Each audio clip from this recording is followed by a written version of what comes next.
Let me help you overboard, Stowaway. The words slice through the night as hands forcefully push against a woman's back. The confrontation unfolds on the starlit deck of the Oceanic Splendor. Vanessa Hargrove, platinum status passenger with diamond-crusted fingers, has trapped Amara Brooks against the railing, the dark sea churning dangerously below. Security won't even file a report when trash like you disappears, Vanessa snarls, increasing pressure. No one believes black stowaways anyway. Amara's body tilts precariously over the edge as her fingers grip the cold metal railing. Her composed expression contrasts sharply with her dire situation. Last chance to admit you don't belong here, Vanessa hisses, preparing for one final, fatal push. Or you can test if stowaways float. What Vanessa doesn't realize is that she's just threatened a decorated Marine who's survived worse than entitled socialites. Lieutenant Colonel Amara Brooks steps onto the gangway of the Oceanic Splendor, exhaling deeply as ocean air fills her lungs. After 15 months of deployment, the Caribbean cruise represents her first real break. She adjusts her designer sunglasses and smooths her linen pants, looking like any other vacationer rather than a decorated Marine officer. At the check-in desk, Amara presents her ID and reservation details. The attendant's eyes flick between her face and the premium suite booking. Just to confirm, that's the Sapphire Deck Presidential Suite? The attendant's second glance doesn't go unnoticed. That's correct, Amara replies evenly. Nearby, Vanessa Hargrove watches this exchange with narrowed eyes. Her husband, Thomas, stands beside her, absorbed in his phone. They're letting anyone on these luxury cruises these days, Vanessa mutters, loudly enough to be overheard. Standards are slipping dramatically. As Amara passes with her key card, Vanessa shifts sideways, deliberately bumping into her shoulder. "Excuse you?" Vanessa snaps, despite causing the collision. "I apologize," Amara responds automatically, the discipline of military courtesy ingrained in her manner. Vanessa gives a dismissive huff before turning back to her husband. "Did you see that? So pushy." Later that evening, Amara enters the main dining room alone, transformed in an elegant navy evening gown. The captain rises slightly as she's escorted to his table, a courtesy extended to VIP guests. "Ms. Brooks, welcome aboard," he says, with a knowing glance at her reservation notes. "We're honored to have you with us." Vanessa, seated at a nearby table with her friends, watches this interaction with growing irritation. Her eyes track Amara throughout dinner, noting the deferential service she receives. When Amara excuses herself to the restroom, Vanessa follows. In the ornate bathroom, she positions herself at the adjacent sink, watching Amara's reflection. Vanessa's gaze drops to Amara's wristband, platinum level, the highest tier. "There must be some mistake with your band," Vanessa says coldly, running manicured fingers under the water. Amara meets her eyes in the mirror, then calmly dries her hands. "No mistake. Enjoying your evening?" Throughout this exchange, subtle signs of Amara's military background emerge. Her perfect posture, the efficient way she scans the room upon entering, her economy of movement. Nothing obvious, but the markers of someone trained to remain alert even while relaxed. Vanessa returns to her table, pulling out her phone to check something about the passenger manifest. The morning sun glints off the adults-only infinity pool as Amara settles into a cushioned lounger. She opens her book on marine biology, research for her upcoming board presentation on sustainable cruise practices. The peaceful moment is exactly what she needs after years of high-pressure deployments. Her tranquility shatters as Vanessa arrives with 3 friends, their laughter cutting through the calm atmosphere. Vanessa stops abruptly upon spotting Amara. "Standards are really slipping on this cruise line," she announces, voice pitched to Carrie. "I remember when certain areas maintained exclusivity." Vanessa approaches a young pool attendant, gesturing toward Amara. "Excuse me, is everyone allowed in this restricted area now?" The attendant glances nervously between them. "This is the premium infinity deck, ma'am. All guests here have appropriate access."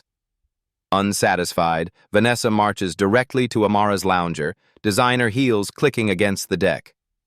This area is for premium guests only. I don't think you understand. Amara lowers her book, keeping her place with one finger. I understand perfectly. I need to see your key card, Vanessa demands, extending her hand. It's my responsibility as a Platinum Elite member to maintain standards. I'm not obligated to show you anything, Amara replies calmly, though tension tightens her jaw. You're not cruise staff. Vanessa's eyes narrow. She turns, waving over a security officer. Excuse me, I need to report suspicious activity. I believe this person has been entering cabins on my deck. The security officer approaches reluctantly. Is there a problem, ma'am? Yes, Vanessa declares. I've noticed valuable items missing, and now this person is in a restricted area. The officer turns to Amara apologetically. I'm sorry to disturb you, ma'am, but could I verify your key card? Without complaint, Amara produces her platinum card. The officer checks it and nods. Everything appears in order. Sorry for the inconvenience. There must be some mistake, Vanessa insists, color rising in her cheeks. Check again. The card is valid, Mrs. Hargrove. I apologize for the confusion. The officer retreats quickly. Humiliated but undeterred, Vanessa reaches for her cocktail and turns, accidentally spilling the contents across Amara's book. You should be careful with things that don't belong to you, Vanessa sneers, implying theft. A flash of controlled anger crosses Amara's face. As she sits up to dry her book, the movement reveals a small, jagged scar on her shoulder, evidence of shrapnel from a combat zone that civilian eyes might miss. As Vanessa walks away, Amara makes a brief note in her phone. Incident number 1, guest harassment unchecked by staff. Evening light streams through the Oceanic Splendor's grand atrium as Amara waits for the elevator to the captain's dinner. Her black evening gown contrasts elegantly with a simple silver necklace, her late mother's ring hanging from it as a pendant. Hidden beneath her neckline rest her dog tags, a habit she can't break after years of service. The soft chime of an approaching elevator sounds just as Vanessa's group rounds the corner. Vanessa stops, whispering something to her companions that prompts judgmental glances toward Amara. Are you lost? Vanessa calls out. Staff quarters are below deck. Her voice carries, drawing attention from other passengers waiting nearby.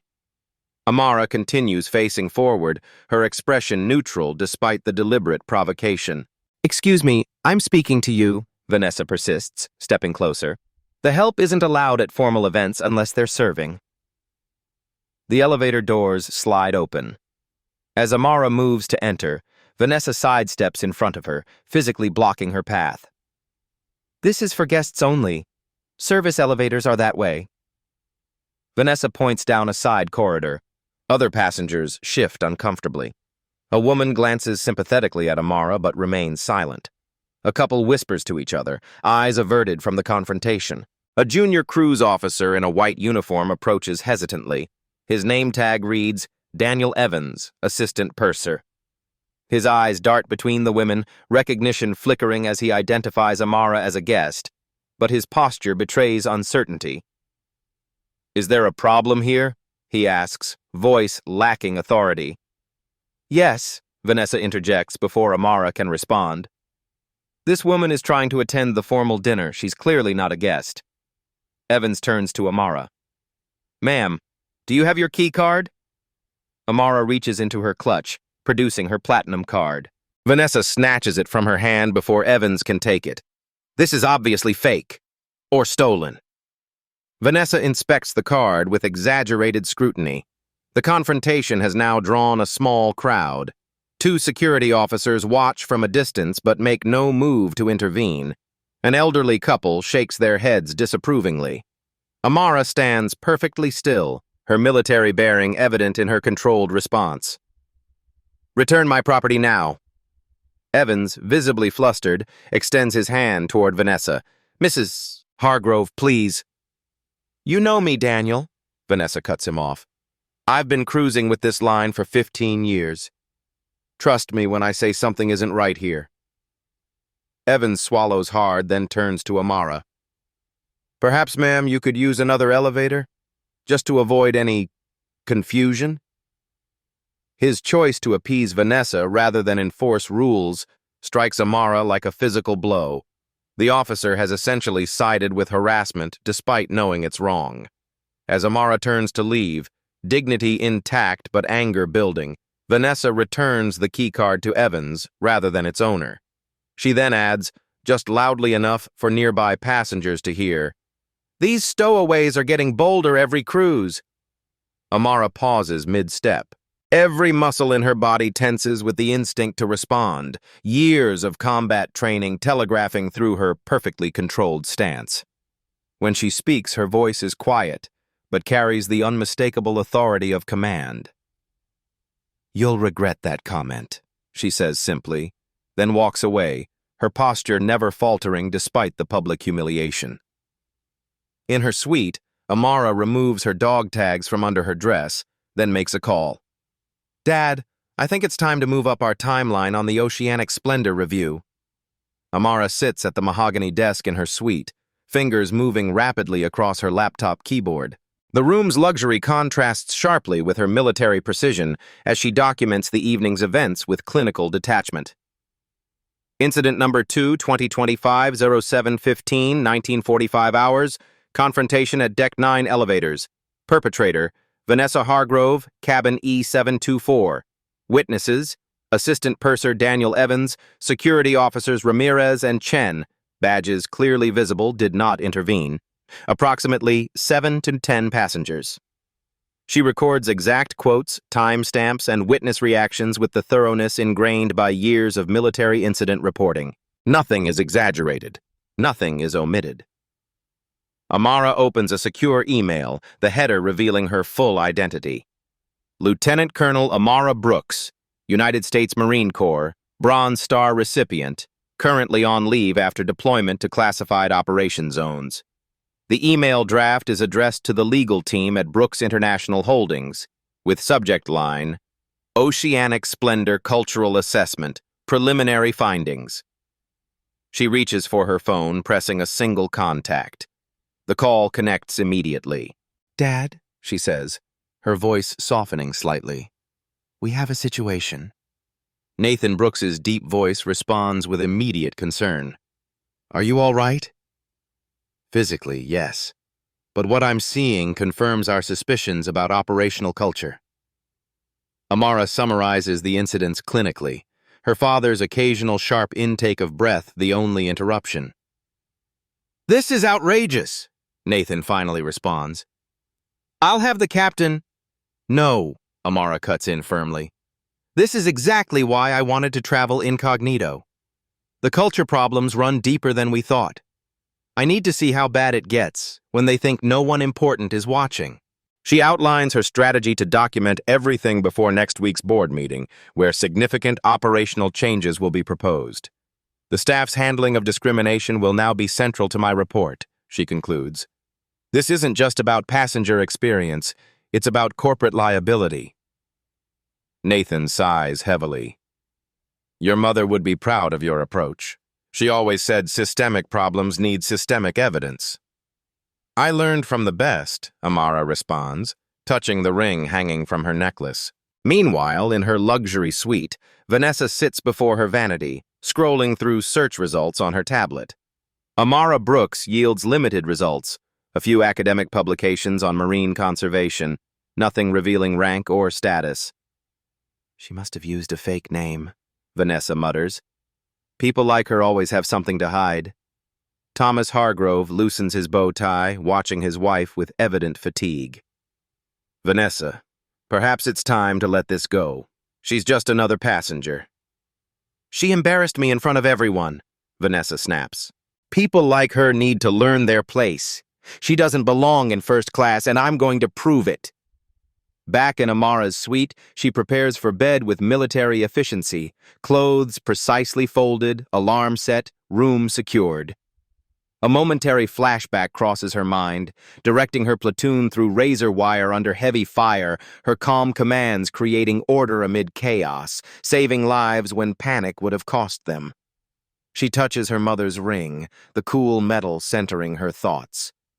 Just like you taught me, Mom. Document everything, build your case, then strike decisively. Amara's expression hardens with resolve as she sets her phone to record voice and places it carefully in her pocket, ready for tomorrow's inevitable confrontations. Amara sets her phone to record, placing it in her pocket as she plans her movements for the next day. Morning sunlight streams through the culinary studio's windows as Amara enters the exclusive cooking class, limited to 20 premium guests. White chefs' coats hang on individual hooks, each embroidered with the Oceanic Splendor's gold insignia. Executive Chef Paolo welcomes each participant with professional warmth. Amara selects a station near the front, arranging her tools with methodical precision, a habit from field operations where equipment organization could mean life or death. Her phone rests in her pocket, recording.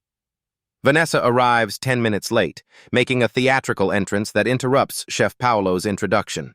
Her expression sours upon spotting Amara already positioned at a prime cooking station. "We'll be preparing Mediterranean specialties today," Chef Paolo announces.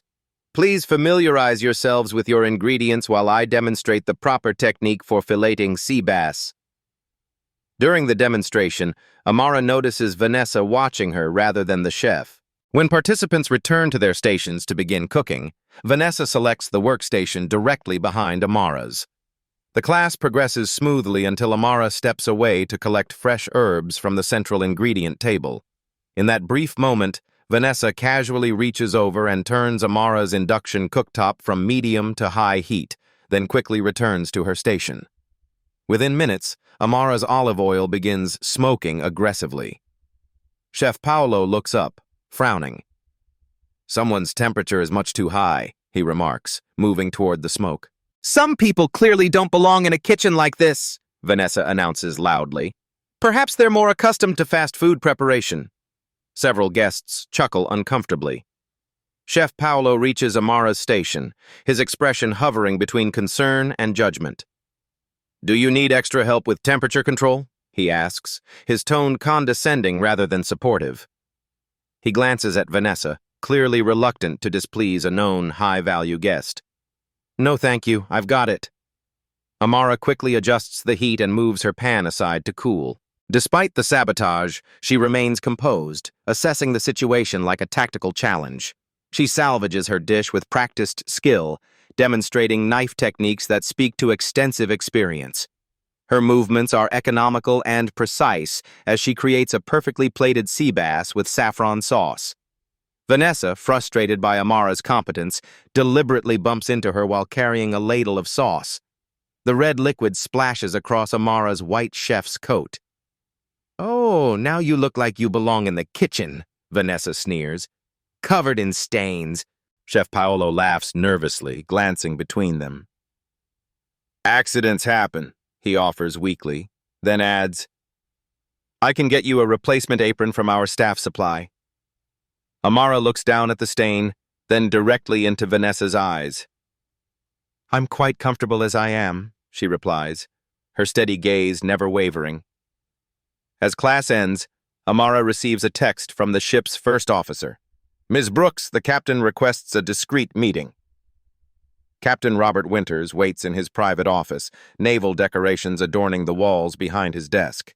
His 30 years at sea have left permanent creases around his eyes, deepened now by evident concern. When Amara enters, he rises immediately. "Lieutenant Colonel Brooks," he says quietly, extending his hand. "I appreciate your discretion." Amara takes the offered seat. "You know who I am." "Yes, corporate informed me this morning."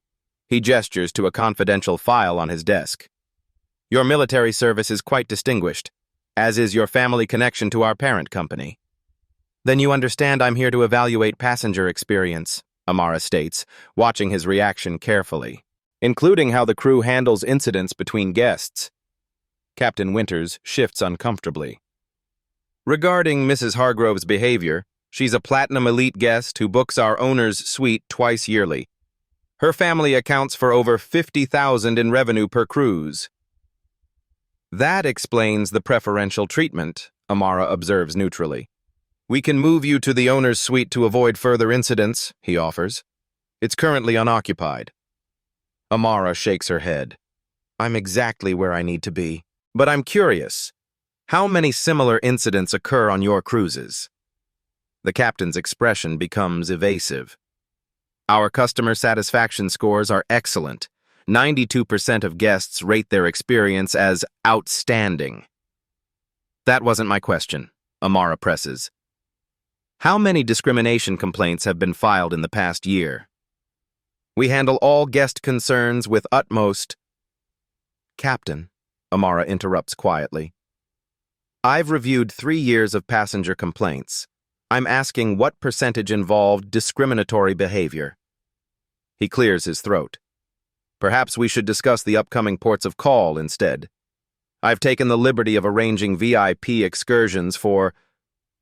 Later, at the pool bar, Amara sits alone nursing a sparkling water. The late afternoon sun casts long shadows across the deck as other guests begin preparing for dinner. The bartender has just served her when Vanessa approaches, accompanied by a security officer. That's her, Vanessa declares loudly. She has my Prada sunglasses. Guests nearby turn to watch the confrontation unfold. Ma'am, the security officer addresses Amara reluctantly. Mrs. Hargrove has reported missing property. Would you mind if I check your bag? Amara maintains her composure, aware of the public spectacle Vanessa is creating. Go ahead. The officer searches her tote bag carefully, finding nothing. Vanessa's expression hardens with frustration. They must be in her room, she insists. Designer items someone like you could never afford. The officer shifts his weight uncomfortably. Ma'am, we can't search cabins without evidence. Do you know who I am? Vanessa's voice rises. I could have your job with one call. The threat hangs in the air. The officer glances around, noting the gathering audience, then turns back to Amara. Ma'am, to clear things up, perhaps you would voluntarily allow a cabin search. It would resolve this matter quickly. Amara studies him, noting his name badge. Officer Taylor, that won't be necessary, but I'd like your name and position noted for my records. Taylor's eyes widen slightly before he retreats, muttering apologies as he leaves both women standing in tense silence. As Amara walks away, Vanessa tells her husband, I'm going to make sure she never sets foot on another cruise ship again. Green felt tables and the soft clinking of chips fill the Oceanic Splendor's casino. Crystal chandeliers cast a warm glow over the evening gamblers as Amara takes a seat at the high-stakes blackjack table. She places her chips with calculated precision, each bet measured and strategic. 20 minutes into play, Amara's chip stack has doubled. Her military training in probability assessment and risk management translates perfectly to card counting. Not illegal, though casinos discourage the practice. She maintains a pleasant expression, giving nothing away. From across the room, Vanessa watches. She whispers to a silver-haired man at the roulette table, then to a woman selecting slots.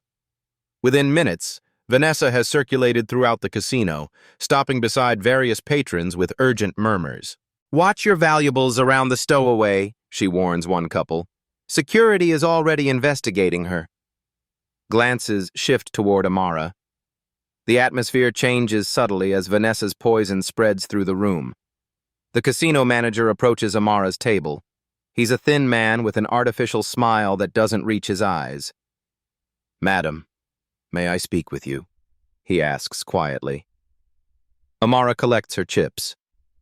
Is there a problem? We'd appreciate if you'd cash out for the evening, he responds, voice lowered. No accusations, of course, but we've received concerns. What concerns specifically? Amara presses. The manager's eyes dart toward Vanessa. Just a matter of other guests' comfort. Rather than create a scene, Amara nods and proceeds to the cashier. As she exits, she overhears snippets of Vanessa's ongoing commentary. Not even a real guest. And security is investigating her background. Seeking fresh air, Amara heads to the upper deck. The night has cleared to reveal brilliant stars reflected in the dark Caribbean waters. Most passengers are at evening events, leaving the observation area nearly deserted. Footsteps sound behind her. Vanessa approaches alone, her evening gown shimmering under the deck lights. "I know what you are," she hisses, stopping uncomfortably close to Amara. "You don't belong here, and I've made sure everyone knows it." Amara turns, facing her accuser directly.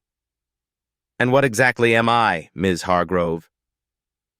"A fraud, a stowaway, someone who snuck onto this ship pretending to be something you're not."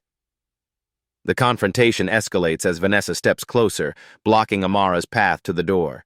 When Amara attempts to move past, Vanessa grabs her arm with surprising force.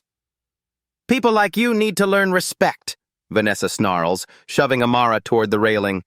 "Maybe you should go for a swim back to where you came from." The shove is forceful enough that Amara has to catch herself on the railing, the ocean churning 30 feet below. For a brief moment, genuine danger flashes in her eyes as combat instincts nearly engage, reflexes that have neutralized actual threats in war zones. A crew member with a drinks tray witnesses the assault from the doorway but freezes, clearly afraid to intervene against Vanessa. Amara regains her composure with the discipline of someone who has faced real danger. When she speaks, her voice carries deadly calm. "You have exactly 5 seconds to remove your hands from my person." Vanessa smirks, tightening her grip instead. "Or what? No one's going to believe anything you say against me." The night air hangs heavy with tension as Vanessa's fingers dig deeper into Amara's arm. The ocean's rhythm below forms a backdrop to this pivotal moment, a crossroads where paths irrevocably change. Amara looks down at Vanessa's manicured hand, then back to her face. With a single fluid movement, economical, precise, and clearly professional, she removes Vanessa's grip using a joint manipulation technique taught to Marines for close-quarter combat situations. Vanessa gasps at the sudden reversal, stumbling back a step. "That was assault, Ms. Hargrove," Amara states evenly. "And attempted battery?" Vanessa recovers quickly, straightening her designer dress with a dismissive laugh. "Who do you think they'll believe? I'm a platinum member. You're nobody." "Actually," comes a voice from behind them, "Lieutenant Colonel Brooks is quite someone." Captain Winters stands in the doorway, flanked by the first officer and head of security. Their expressions convey that the situation has fundamentally shifted. Vanessa turns, confusion crossing her face. "Lieutenant what?" Amara assumes the stance that comes naturally after 15 years of service, shoulders squared, chin level, the unmistakable bearing of command presence. She reaches beneath her blouse, pulling out her dog tags. "Lieutenant Colonel Amara Brooks, United States Marine Corps, currently on leave." The metal catches the deck lights as she lets the tags rest visibly against her clothing. "Also Brooks, as in Brooks International Holdings." The captain steps forward, clearly uncomfortable. "Ms. Hargrove, Lieutenant Colonel Brooks is the daughter of Nathan Brooks, our CEO." Vanessa's face drains of color as comprehension dawns. You can't be." "I'm also a major shareholder conducting an undercover evaluation of passenger experience and staff response to incidents," Amara continues, her voice level and authoritative. "Including multiple instances of racial discrimination and now assault."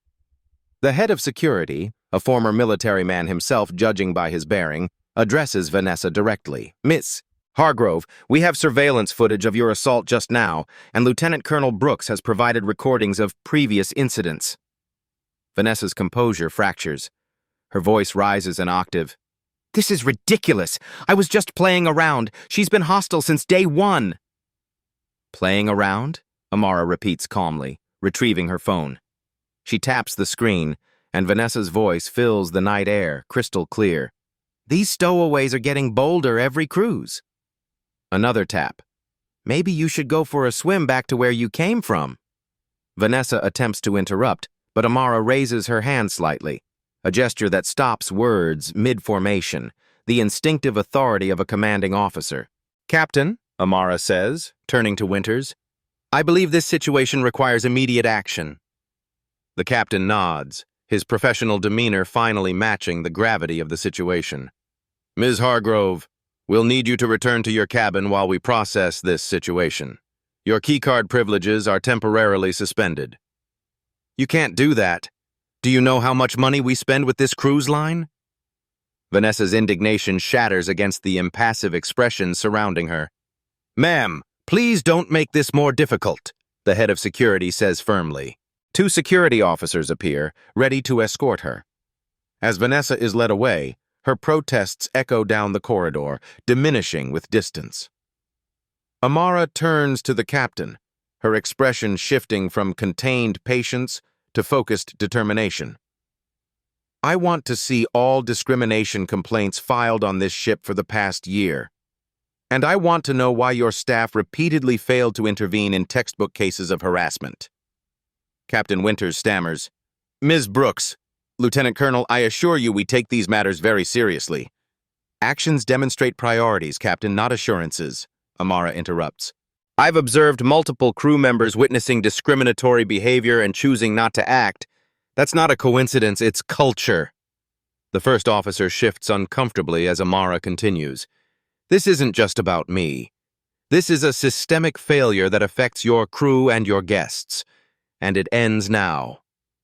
In her words lies the echo of countless mission briefings, of decisions made under fire, of leadership when stakes were life and death. Brief flashbacks reveal crew members who witnessed Vanessa's behavior but felt powerless to act.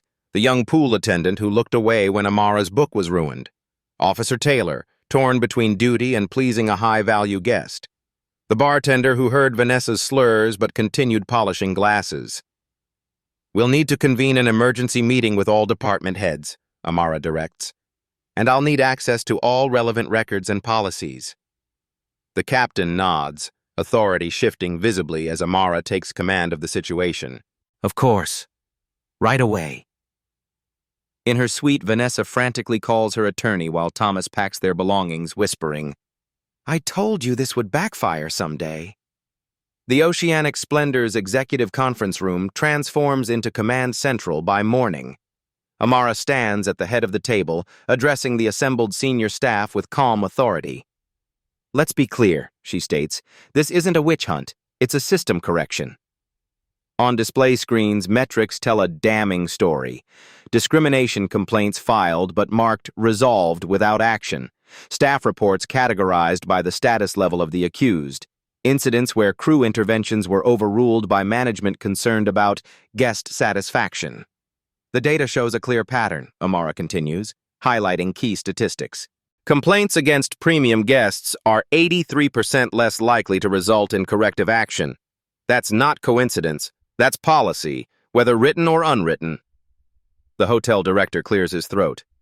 With respect, Ms. Brooks, premium guests represent... Lieutenant Colonel, Amara corrects calmly. And enabling discrimination isn't just morally wrong, it's a business liability that will cost millions when the inevitable lawsuit arrives. Meanwhile, Vanessa paces her suite like a caged animal. Her keycard has been reprogrammed to restrict access to premium areas. Her phone displays "call failed" repeatedly as she attempts to reach various contacts. This is outrageous, she fumes to Thomas. Do they know who we are? Apparently they know exactly who you are, Thomas responds quietly. And who she is. A knock interrupts them. A woman in a tailored suit stands outside, flanked by 2 similarly dressed men. Mrs. Hargrove, I'm Elise Nakamura, lead counsel for Brooks International Holdings. She extends a business card. We need to discuss the events of the past 3 days and their legal implications. Across the ship, Amara conducts interviews with crew members. Their stories form a pattern. Fear of reprisal for enforcing rules against high-value guests. Confusion about discrimination protocols.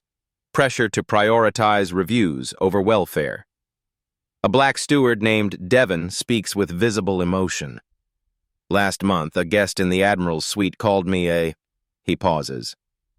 He used racial slurs because I knocked too softly with breakfast. I reported it. And what happened? Amara asks. I was reassigned. The guest received complimentary champagne for the inconvenience of having a new steward. By afternoon, Nathan Brooks arrives via helicopter. Despite his corporate position, his embrace with Amara is that of a concerned father first, CEO second. You could have called me immediately, he says, and missed the opportunity to document systemic issues? Amara responds with a slight smile. Mom taught me better. Together, they convene an emergency session with the executive team. Nathan's anger is controlled but palpable as he reviews Amara's evidence. This stops today, he announces. Not just with one passenger, but with the entire operational approach. In their suite, Vanessa and Thomas face the legal team across a table. Mrs. Hargrove, the evidence against you is substantial, Nakamura explains. Surveillance footage shows you assaulting Lieutenant Colonel Brooks. Audio recordings document multiple instances of discriminatory language. Witness statements corroborate targeted harassment. It wasn't like that, Vanessa protests weakly. You attempted to push her overboard, Nakamura states flatly. Your exact words were, maybe you should go for a swim back to where you came from. That constitutes attempted battery at minimum, with potential hate crime enhancements. Thomas places a restraining hand on Vanessa's arm. What options do we have? Lieutenant Colonel Brooks has authorized 2 paths forward, Nakamura responds. First, criminal charges upon docking, civil litigation, and a permanent ban from all Brooks International properties worldwide. Vanessa's breathing accelerates. Second, a binding non-disclosure agreement, mandatory anti-discrimination training, a public apology to affected staff, and financial restitution to the Brooks Foundation for Inclusive Hospitality. How much? Thomas asks immediately. Nakamura names a figure that causes Vanessa to gasp. That's extortion! That's approximately 1/10 of potential civil damages, Nakamura corrects. Lieutenant Colonel Brooks isn't interested in your money. She's interested in accountability and systemic change. Meanwhile, Amara holds an all-hands meeting with the crew. Over 300 staff members gather in the main theater. Some of you witnessed what happened over the past few days, she begins. Others have experienced similar situations. Today, I'm speaking as someone who has led teams under life-or-death pressure, where the culture you create determines whether people survive. She steps away from the podium to stand directly before them. Every person on this ship deserves respect. That's not negotiable. Not based on the uniform you wear, the language you speak, or the color of your skin. Murmurs of agreement ripple through the audience. Starting today, new policies take effect, Amara continues. Zero tolerance for discriminatory behavior regardless of guest status. Clear escalation procedures for VIP incidents. An anonymous reporting system protecting staff from retaliation. And mandatory anti-discrimination training. She pauses, making eye contact throughout the room. But policies are just words without cultural change. That starts with each of you knowing that when you uphold these standards, this company will back you completely. A young woman raises her hand. What about guests who threaten our jobs if we don't bend rules? It happens all the time. Any guest who threatens staff employment receives 1 warning, Amara answers. A second incident results in restricted privileges. A third means disembarkation at the next port at their expense. As implementation begins, Vanessa attempts damage control, proposing a substantial donation to charity in exchange for putting this misunderstanding behind us. This isn't about money, Amara responds firmly. It's about accountability and changing a culture that enabled your behavior. Everyone has bad moments, Vanessa counters. Your actions were not momentary lapses, Amara states. They were repeated, escalating instances of targeted harassment culminating in physical assault. Those aren't bad moments, Ms. Hargrove. They're revealing ones. Nathan adds quietly, The damage to your reputation isn't our doing, Mrs. Hargrove. It's yours. Transformations ripple through the ship by evening. New signage appears in public areas stating anti-discrimination policies. Staff conduct refresher training on intervention protocols. Passengers receive communications about community standards and consequences. Amara observes these changes from the bridge. Captain Winters looks simultaneously exhausted and relieved beside her. You could have revealed your identity immediately, he notes. Saved yourself the trouble. And missed seeing how this ship really operates? Amara shakes her head. The point wasn't to catch one passenger's bad behavior. It was to expose the systems that enable it. As the cruise's final day dawns, Vanessa receives formal notice. Her membership in the cruise line's elite program has been permanently revoked. She will be escorted off the ship by port authorities when they dock the following morning.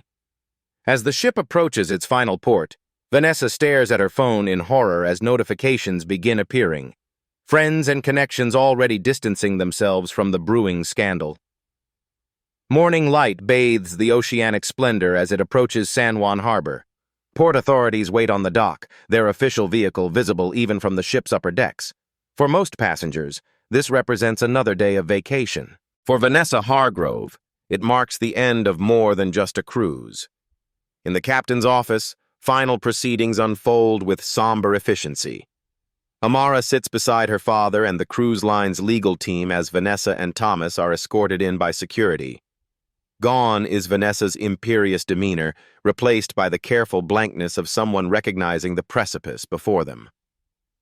Mrs. Hargrove, Captain Winters begins formally, in accordance with maritime regulations and company policy, this hearing will determine the final resolution regarding the incidents of harassment, discrimination, and assault documented over the past 4 days. The proceedings continue with methodical precision. Security footage plays on wall monitors. Vanessa deliberately spilling a drink on Amara's book. The elevator confrontation. The physical altercation at the railing with its clear danger. Throughout the evidence presentation, Vanessa's expression cycles between defiance and fear. When given opportunity to respond, her voice lacks its former confidence. I acknowledge that my behavior was inappropriate, she concedes reluctantly. But I never intended. Intent doesn't negate impact, Amara interjects quietly, particularly when actions are repeated after consequences are made clear. Nathan Brooks, who has observed silently until now, addresses the captain rather than Vanessa. What concerns me most is how readily staff accepted this behavior as normal. That speaks to systemic issues beyond any individual passenger. The cruise executives shift uncomfortably in their seats. Meanwhile, Vanessa's phone buzzes continuously with notifications. During a brief recess, she checks the screen to find her social media flooded with messages. News of the incident has begun circulating through her exclusive social circles, with predictable results. A text from her country club. Emergency board meeting regarding your membership status. An email from a charity foundation. Temporary suspension from board duties pending review. A message from her closest friend. Need to distance myself until this blows over. Sorry, V. When proceedings resume, the formal consequences are outlined. Permanent ban from all Brooks International properties, mandatory completion of anti-discrimination training before the criminal complaint will be withdrawn, financial settlement to cover legal costs and contributions to crew welfare programs. Your belongings have been packed by female security staff, the head of security informs her. You'll be escorted to port authorities who will process the assault complaint according to Puerto Rican law. As reality settles over her, Vanessa attempts one final approach. She turns directly to Amara, her voice lowered to seem intimate, reasonable. I had no idea who you were, she pleads. If I'd known... That's precisely the problem, Amara interrupts, her voice level but intensity burning in her eyes. You shouldn't need to know someone's status to treat them with basic human dignity. The fact that you're only sorry because of who I am tells me everything I need to know about your character. The words land with precision, striking at the foundation of Vanessa's worldview. For perhaps the first time, she has no ready response. As security prepares to escort the Hargroves from the ship, Thomas addresses Amara directly, his wife temporarily forgotten. "For what it's worth, Lieutenant Colonel, I apologize for not intervening. My silence made me complicit." Amara regards him thoughtfully. "Recognition is the first step toward change, Mr. Hargrove. What matters is what you do next." The Hargroves' departure creates a subtle ripple through the ship. Passengers whisper behind hands as they're escorted to the gangway. Crew members exchange glances that communicate volumes. Something fundamental has shifted in the power dynamics they've long accepted as immutable. At the security checkpoint, Vanessa's final glance back at the ship carries the dawning recognition that her carefully constructed social position was built on foundations far more fragile than she ever realized. Watching from the bridge, Amara observes the couple's diminishing figures with no satisfaction, only the solemn acknowledgement of necessary consequences. As she turns to leave, a young black crew member approaches hesitantly. His name tag identifies him as Devin Carter, the steward who was reassigned after reporting discrimination. "Lieutenant Colonel," he begins, voice strengthening with each word. "Can I speak with you about some other incidents that have happened?" In Devin's outstretched hand is a thumb drive labeled Crew Testimonials. Dozens of documented cases spanning years of systematic discrimination aboard the fleet. 1 week after the Oceanic Splendor docks, Amara stands before the Brooks International Board of Directors in their Manhattan headquarters. Floor-to-ceiling windows frame the city skyline, but all attention focuses on the presentation unfolding with military precision. "This isn't isolated to one ship or one passenger," Amara explains, gesturing to data visualizations displaying patterns of reported incidents across the fleet. "It's a culture problem that requires systemic change." So, board members shift in Italian leather chairs as Amara advances to the next slide. Testimonials from crew members representing 12 nationalities, each describing similar experiences of harassment without recourse. "The Hargrove incident simply made visible what has been occurring beneath the surface for years," she continues. "Our staff face impossible choices between enforcing policies and pleasing high-value guests. Our passengers experience discrimination that goes unaddressed, and our company bears increasing liability with each documented case." Several board members exchange glances, their expressions revealing the calculus of risk assessment versus operational disruption. "Comprehensive overhauls are expensive and disruptive," offers the CFO, a silver-haired man whose tenure predates the Brooks acquisition. "Our quarterly projections already show headwinds from fuel costs and competitive pricing." Amara nods, acknowledging the concern while maintaining eye contact. "Which is why I've prepared this financial analysis." The next slides transform the discussion from moral imperative to business necessity. Charts detail the costs of discrimination, from talent attrition to reduced customer loyalty among minority passengers who represent a growing market segment worth billions. 28% of our crew turnover is directly attributable to hostile work environments, Amara notes. Each replacement costs approximately $8,500 in recruitment and training. That's $14.2 million annually in avoidable expenses.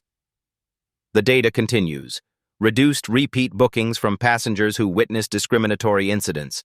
Legal settlements paid confidentially over the past decade. Projected market share growth among diverse demographics if satisfaction metrics improve.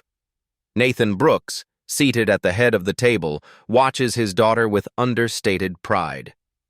When the presentation concludes, he addresses the board directly. Lieutenant Colonel Brooks has identified both a moral and financial imperative for change. I propose establishing a passenger experience and inclusion initiative with real authority and resources. He pauses, making eye contact with each board member, with Amara at its head. And within days, changes begin manifesting throughout the Brooks Cruise Line's operation. New training programs roll out fleet-wide, with specialized modules for staff who interact directly with VIP guests. Marketing materials undergo revision, featuring diverse passengers in luxury settings rather than relegating minority faces to staff positions or background scenes. Clear codes of conduct appear prominently in booking materials and onboard signage, emphasizing that premium status doesn't exempt guests from basic standards of behavior.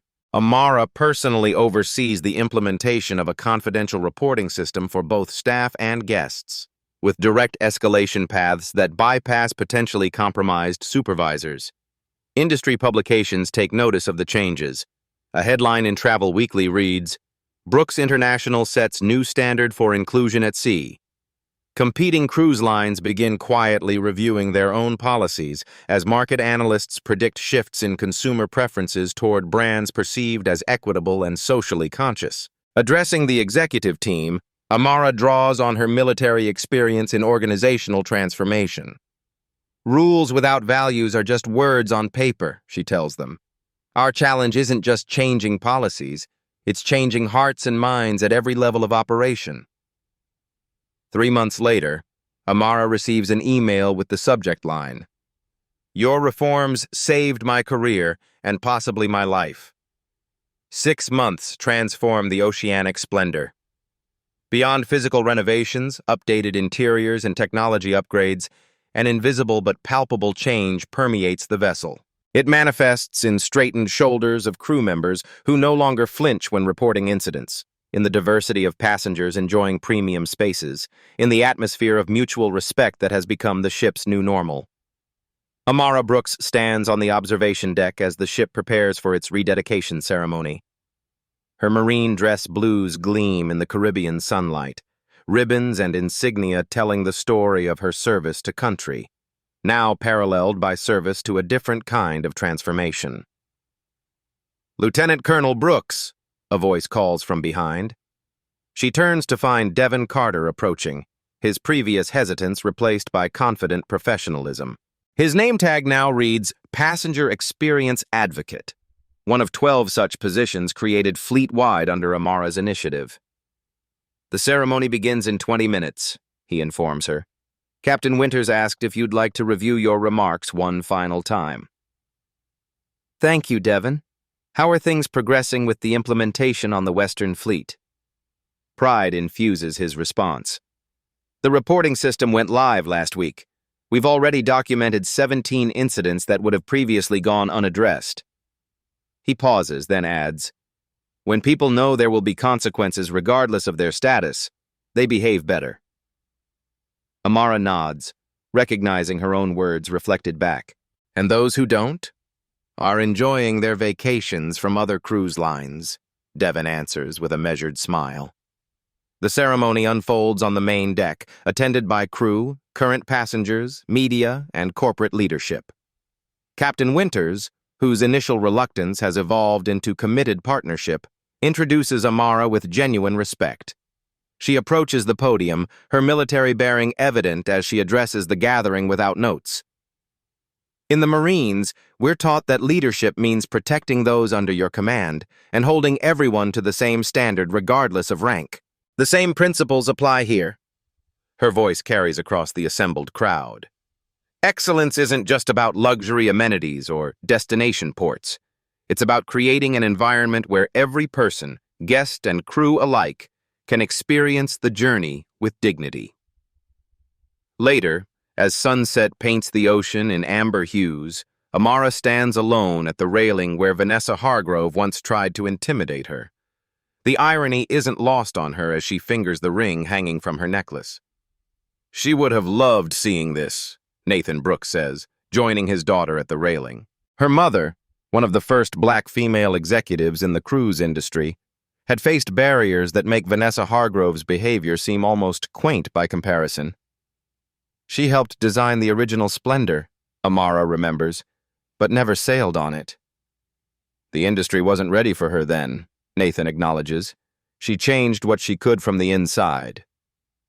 They stand in companionable silence, watching the ocean's endless movement. Finally, Nathan asks, "Was it worth it?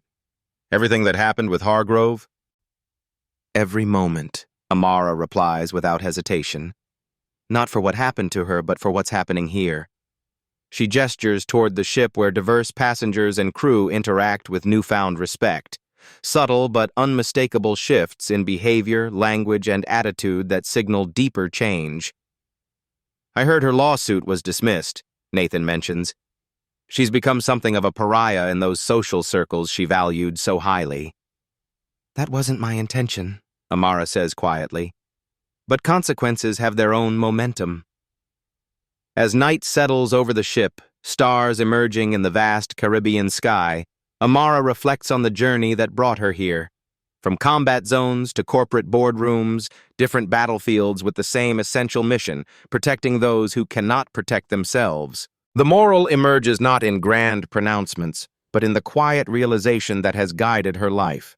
True power isn't in your title or your wealth. It's in how you use your position to create positive change for others. Around her, the oceanic splendor continues its journey through darkened waters, its course corrected toward a more just horizon. If you've enjoyed this story of justice and accountability, don't miss out on more powerful narratives, just like this one. Beat Stories brings you the most satisfying tales of karma and justice served where it's deserved. Hit that subscribe button right now to join our community of justice lovers. Each subscription helps us create more of the content you crave. Stories where the underestimated rise and the entitled fall. Like this video to tell our algorithm you want more stories just like Amara's. Each like helps these stories reach others who need to hear them.